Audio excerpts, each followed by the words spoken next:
Hello, we're team number 6, made up of Karen Cornejo, Michelle Lemus, Ana Santiago, Margaret Rodriguez, and Frida Hernandez.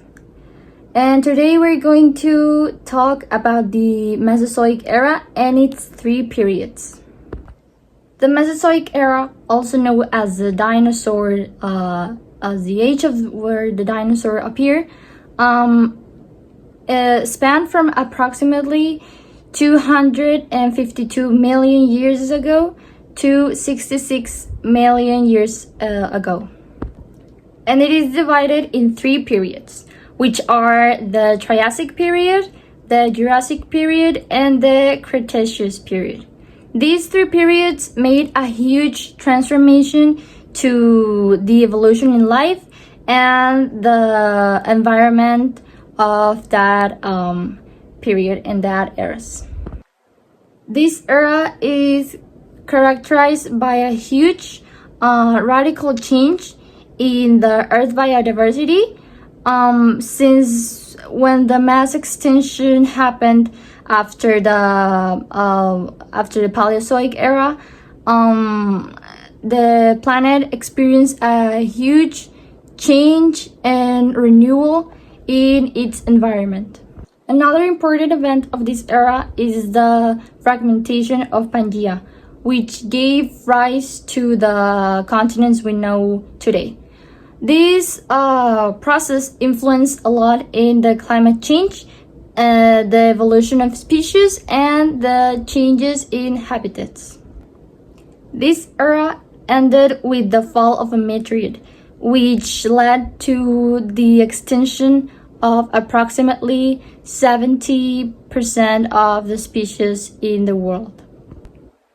Now we're going to mention each period of the Mesozoic era in more detail with my teammates. The Jurassic period is the initial period of the Mesozoic era. It happened 240 million years ago and then 206 million years ago. This period is divided into 3 stages: early Triassic, middle Triassic, and late Triassic. During this period, the climate was dry and warm, and since there was no humidity that could balance and regulate the temperatures, the summers were very hot and the winters were very cold. Some characteristics of this period are that it was a period in which the dinosaurs began to appear, and at the end of this period, the great continent Pangaea began to separate and divided into 2 parts. During this period, the flora were palm trees and ferns, and when there were cold climates, there were coniferous plants. At the end of this period was when more plants and fruits began to appear. In the Triassic period, the first reptiles began to appear, such as therapsids and theropods. And when therapsids began to appear, there were many, and there was also a group called cynodonts. The reptiles were divided into Lepidosauromorpha and Archosauromorpha. Lepidosauromorpha aquatic, which were the Lepidosaurus, Dactyosaurus, Placodonts, and Notosaurus. Archosauromorpha were the reptiles such as crocodiles and some birds. A very important animal was the Euparchus, which was a lizard that adapted quickly to the environment. Some advantage of this period was that there were no high mountain ranges, so animals can breed throughout the continent in search of food. The first dinosaurs to appear were Desmatosuchus and Lagosuchus. There were carnivores theropods like Oraptor, sauropods like Plateosaurus, Tanystrophus, and the carnivorous Teleophysis. First, what we need to know about the Jurassic period is that at the start of the same period there were a shift in the climate and the oceans were starting developing. So, we can start with the breakup of the supercontinent supercontinent Pangaea, which continued and accelerated. Then we have Laurasia, which broke up into North America and Eurasia. Then we had Gondwana, which was the southern half, which began to break up by the mid-Jurassic. So there were a lot of breakups in this period.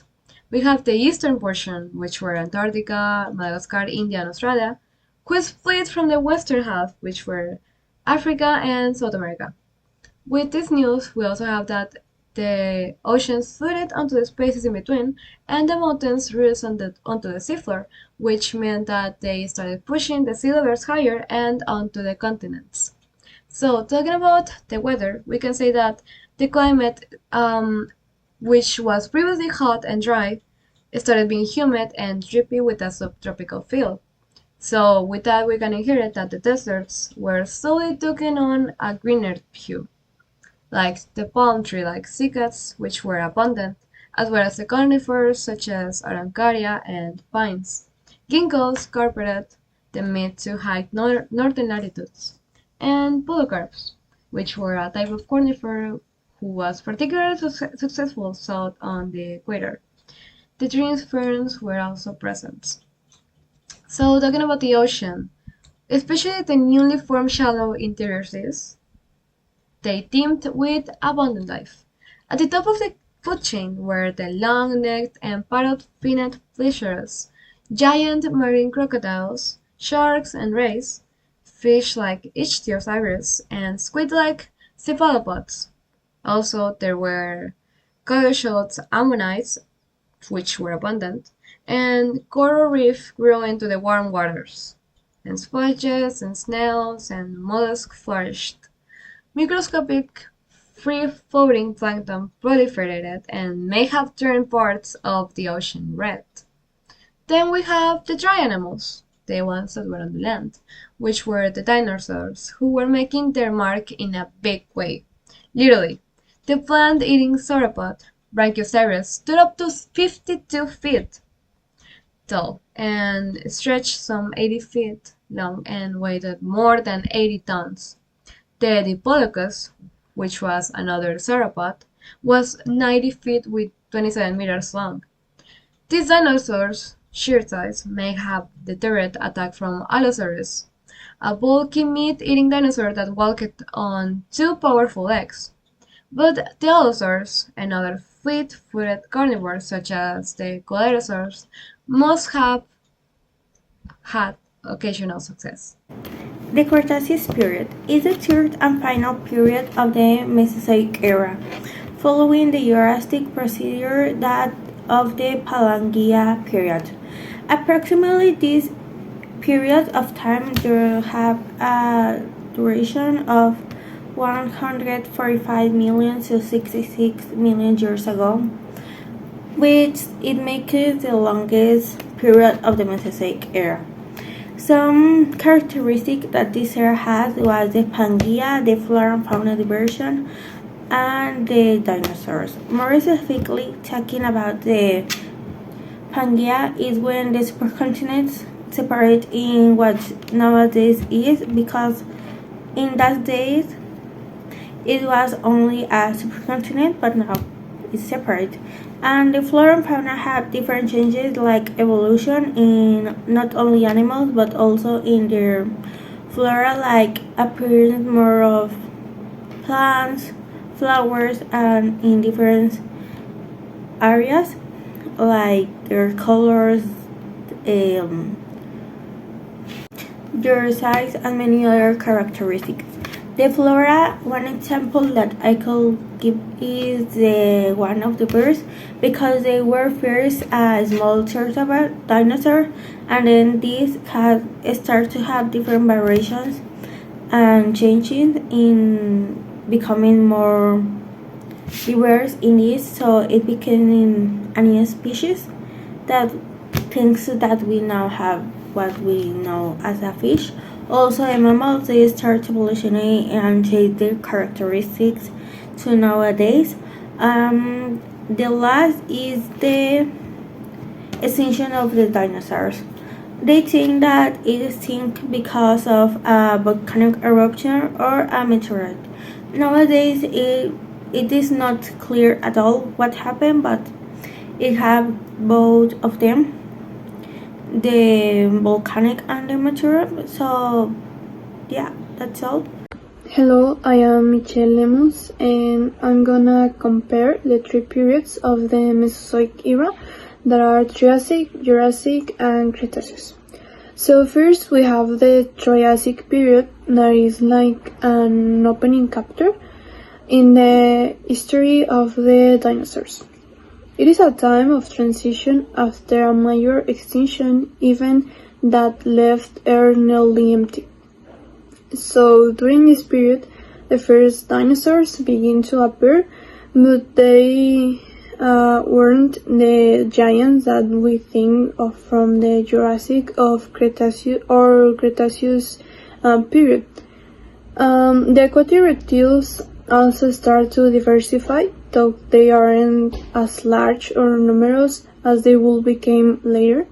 And additionally, the earliest mammals, small and rodent-like, begin to emerge. Vegetation is dominated by conifers and ferns, and the climate was warm and dry. Then we have the Jurassic period, that is the medium chapter, like the chapter where dinosaurs truly became the stars of the show, to say like that, because this is the time when dinosaurs reached their peak. Giants like the Brachiosaurus and Allosaurus roamed to the earth, while in the ocean, large marine reptiles like Plesiosaurus become much more common and powerful. The crocodiles also diversify, adapting to both water and land, and during this period the vegetation is more denser, with large subtropical forests full of conifers and ferns, providing an ideal habitat for these giants. Additionally, the breakup of the supercontinent Pangea is in full swing, slowly separating the land masses. And finally, we have the Cretaceous period, like the final chapter of this